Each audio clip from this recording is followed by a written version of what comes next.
Third லெசன்ல next topic பார்த்தீங்கன்னா பல்லுறுப்புக்கோவை சமன்பாடுகளின் கெழுக்களின் பண்புகளும் மூலங்களின் பண்புகளையும் பற்றி நம்ம பார்க்க போகிறோம். ஸோ பொதுவாக நம்ம என்ன பண்ணியிருக்கோம், இருபடி சமன்பாடு, முப்படி சமன்பாடு, நாற்படி சமன்பாடு இதுதான் நம்ம ஃபர்ஸ்ட் டாப்பிக்காக பார்த்துருக்கோம். So a x square plus b x plus c equal to 0. ஒவ்வொரு சமன்பாட்டுக்கும் ஒரு மூலங்கள் பார்த்துருக்கோம். ஸோ இருபடி சமன்பாடு, முப்படி சமன்பாடு, நாற்படி சமன்பாட்டுகளுக்கெல்லாம் மூலங்கள் பார்த்துருக்கோம். ஸோ இருபடி சமன்பாட்டுக்கு ஆல்ஃபா பீட்டா. இப்போ இருபடி சமன்பாட்டுக்கு ஒரு பொதுவான இப்போ இந்த டாபிக்ல நம்ம என்னென்னலாம் படிக்க போறோங்கிறத மட்டும் நம்ம என்ன செய்யலாம் பார்க்கலாம்.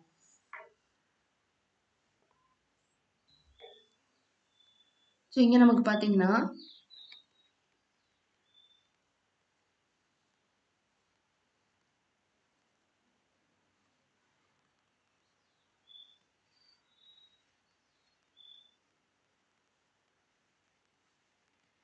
இப்போ மெய்யெண் கெழுக்களை உடைய ஒரு இருபடி சமன்பாடு இருக்குதுன்னு வச்சுக்கோங்க. இதோடைய ஒரு மூலம், அதாவது இங்க நம்ம கற்பனை மெய், அதாவது செகண்ட் லெசன்ல படிச்சோமோ அந்த கற்பனை மெய் வச்சு நம்ம இங்க பார்க்க போறோம். ஸோ பொதுவா நமக்கு இருபடி சமன்பாட்டோட மூலம் ஆல்பா பீட்டா. இங்க மெய்யெண் கெழுக்களுடைய ஒரு இருபடி சமன்பாட்டுக்கு மூலம் எப்படி இருக்கும்னா ஆல்பா பிளஸ் ஐ பீட்டா. அப்போ மற்றொரு மூலம், இப்போ கலப்பெண் இணை கலப்பெண் பார்த்துக்குமா, x plus i y x minus ஐஒய்ன்னு பார்த்துக்கோம். அதே மாதிரி ஆல்பா பிளஸ் ஐ பீட்டாவோட மற்றொரு மூலம் ஆல்பா மைனஸ் ஐ பீட்டா.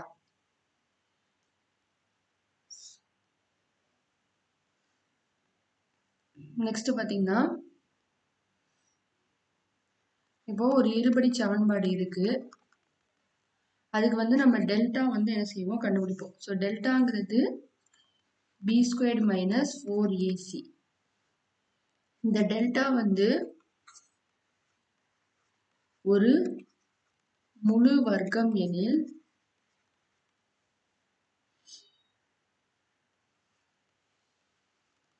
மூலங்கள்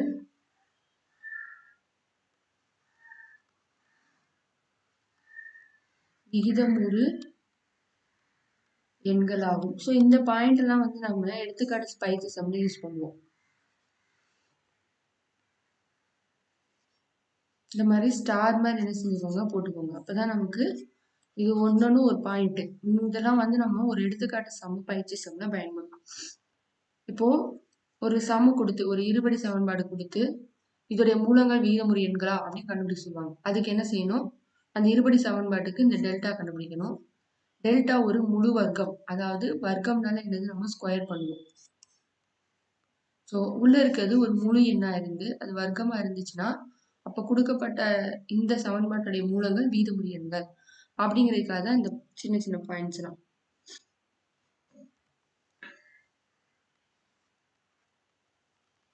இப்போ மூலங்கள் நமக்கு விகிதமுறு எண்களா இருக்கு. விகிதமுறு எண்ணாலே உங்களுக்கு தெரியும். இப்போ மூலங்கள் விகிதமுறு எண்கள் எனில் ax square plus bx plus c equal to 0 ஒரு முழு வர்க்கமாகும். அப்படியே அதுவே என்ன செய்யறோம், நம்ம மாத்தி போடுறோம். அது ஒரு முழு வர்க்கம் அப்படின்னா மூலங்கள் விகிதமுறு எண். மூலங்கள் விகிதமுறு எண்ணா அந்த இருபடி சமன்பாடு ஒரு முழு வர்க்கம். நெக்ஸ்ட் பாயிண்ட்,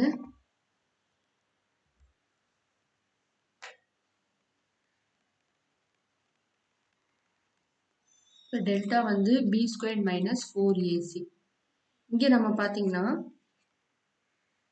மூலங்களை R1 R2ன்னு சொல்லுவோம். இப்போ டெல்டா 0, டெல்டா 0 அப்படின்னா R1 ஈக்குவல் டு என்னது, R2. அதாவது மூலங்கள் சமம்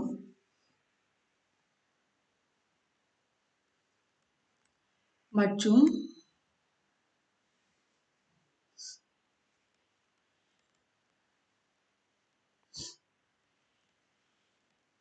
மெய் எண். அதாவது மெய்னா நம்ம என்னது ரியல், மூலங்களை வந்து ரூட்ஸ்ன்னு சொல்லுவோம், சமம்னா ஈக்குவல். ஸோ இதை நம்ம எப்படி எழுதலாம் அப்படின்னா roots are real and equal. Next பார்த்தீங்கன்னா டெல்டா வந்து ஒரு மிகை எண்ணா இருக்கு. ஸோ பிளஸ்ல கிடைக்குது டெல்டாவோட மதிப்பு. இது எப்படி இருக்குன்னு பார்த்தீங்கன்னா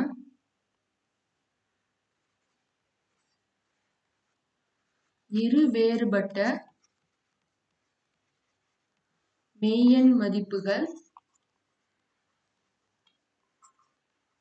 இருக்கும். அதாவது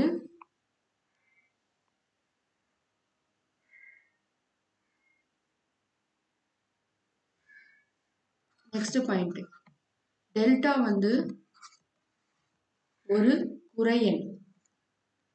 அதாவது டெல்டா வந்து மைனஸ்ல இருக்கு அப்படின்னா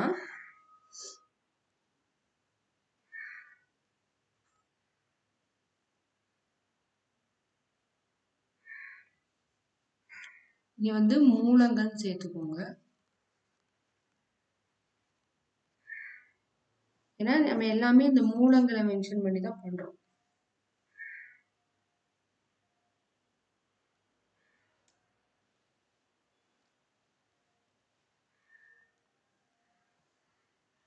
டெல்டா ஒரு குறையெண் அப்படின்னா மூலங்கள் கற்பனை எண். அதாவது ரூட்ஸ் ஆர் இமேஜினரி. ஸோ இதுதான் வந்து நம்ம இந்த டாபிக்ல பார்க்க போறது. இப்போ ஒரு மூலம் மட்டும் கொடுத்துட்டாங்கன்னா அதோடைய நெகட்டிவா நம்ம என்ன செய்யணும், மற்றொரு மூலம் இதை எடுத்துக்கணும். சப்போஸ் இப்போ வந்து 3 + i√2 அப்படின்னு ஒரு மூலம் கொடுத்துறாங்க. அப்போ இதை நம்ம எப்படி எடுத்துவோம், 3 - i√2ன்னு எழுதுவோம். சப்போஸ் கற்பனை எண்ணே இல்லாம நமக்கு இப்போ 2 - √5 கொடுத்துறாங்கன்னு வச்சுக்கோங்க, இதை வந்து 2 + √5 எடுக்கணும். ஸோ நெக்ஸ்ட் இந்த டாபிக் முழு வர்க்கம் விகிதமுறு எண் பத்தி. அடுத்தது டெல்டா வச்சு நம்ம என்ன செய்வோம், இதை பிரிப்போம்.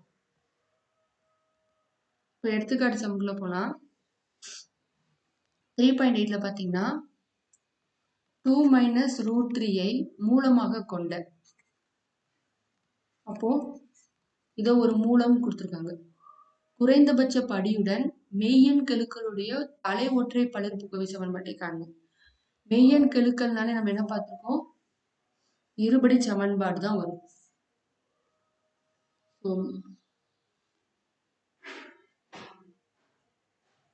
மெய்யெண் கெழுக்களுடையதுங்கிறது ஒரு இருபடி சமன்பாடு, அதுதான் நமக்கு இது. அப்போ ஒரு இருபடி சமன்பாட்டை தான் நம்ம என்ன செய்யணும், இந்த ஒரு மூலத்தை வச்சு நம்ம உருவாக்கணும். இப்போ ஒரு மூலம் அப்படின்னா நம்ம மற்றொரு மூலம் என்ன எடுப்போம்,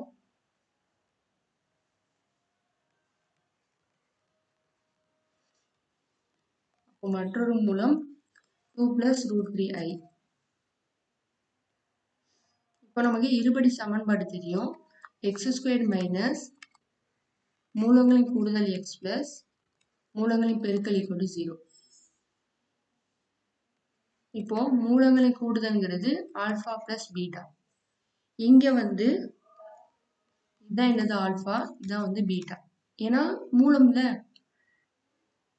ஸோ கொடுத்துருக்க சம் நம்ம இங்க வந்து ஒரு மூலம்ங்கிறது நமக்கு alpha.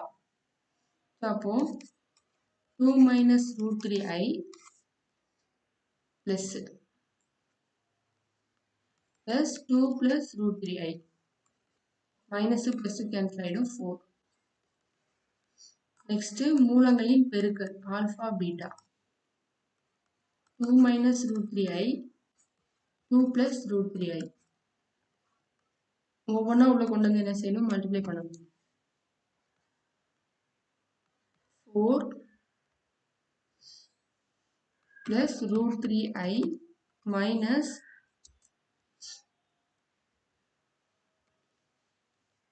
two root 3i minus root 3 into root 3 3i squared. இப்போ இந்த பிளஸ் மைனஸ் கேன்சல் ஆயிடும். 4 minus 3 into i squared ஓட மதிப்பு நமக்கு என்னது -1. இப்போ -1. 4 plus 3 equal to 7. இப்போ அந்த தலை ஒற்றை பல்லுறுப்புக்கோவை சமன்பாட்டை உருவாக்கணும். அதுதான் நம்ம இங்க எழுதியிருக்கிறது. So x squared minus மூலங்களின் கூடுதல் வந்து என்னது 4x plus 7 equal to 0.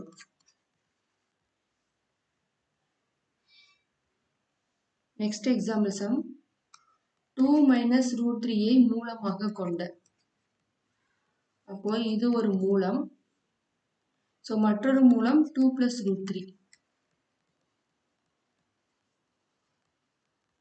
இது ஆல்பா, இது பீட்டா. அதே இருபடி சமன்பாடு தான்.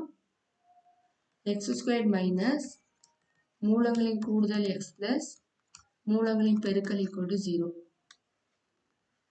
அப்போ மூலங்களின் கூடுதல் alpha plus beta equal to 2 minus root 3 plus 2 plus root 3. Plus minus cancel ஆயிடுச்சுன்னா 4. Next மூலங்களின் பெருக்கல் alpha beta 2 minus root 3 2 plus root 3 4 plus 2 root 3 minus 2 root 3 minus 3. Plus minus cancel ஆயிடும். 4 minus 3 equal to 1. So x squared minus 4x plus 1 equal to 0.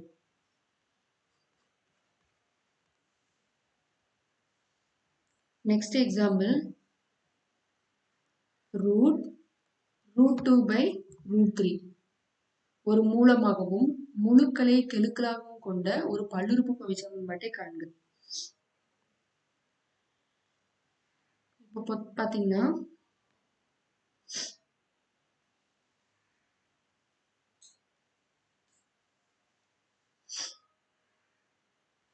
இத வந்து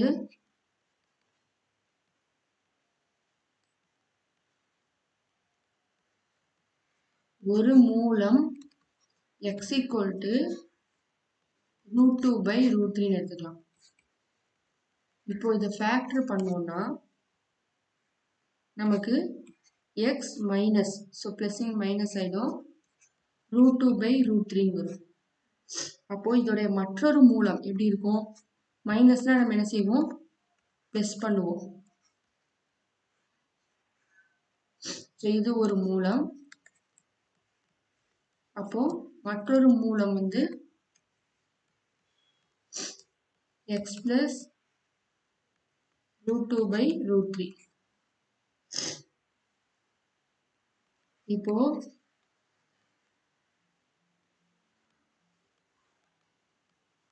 இரு மூலங்களையும் பெருக்குக.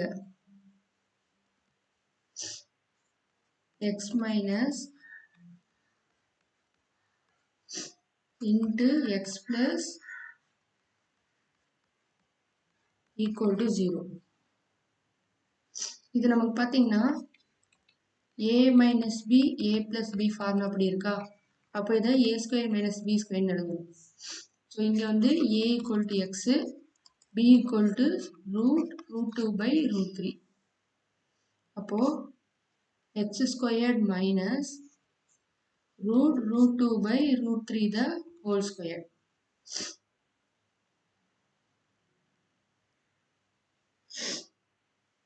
இப்போ இந்த squared உள்ள கொண்டு வந்தோம்னா x squared minus root 2 by root 3 square.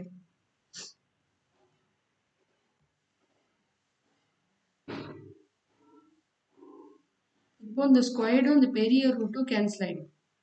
இப்போ நமக்கு என்ன இருக்கும்? x squared minus root 2 by root 3 the root 3 மட்டும்தான் இருக்கும். இப்போ இது ஒரு மூலம். இதோடைய மற்றொரு மூலம் எப்படி இருக்கும்? X square plus √2/√3. இப்போ அகைன் மறுபடியும் நம்ம இதை a plus b a minus b formula படி பிரிக்கணும். a squared minus b squared. x squared minus √2/√3 the whole square. சரி, இந்த ஈக்குவல் டு 0 போட்டுட்டே வரணும். இப்போ இந்த ஸ்கொயர் உள்ள போய் மல்டிப்ளை பண்ணோம்னா x⁴ மைனஸ் √2, இதை நம்ம ஒரே ரூட்டாவே எழுதிக்கலாம்.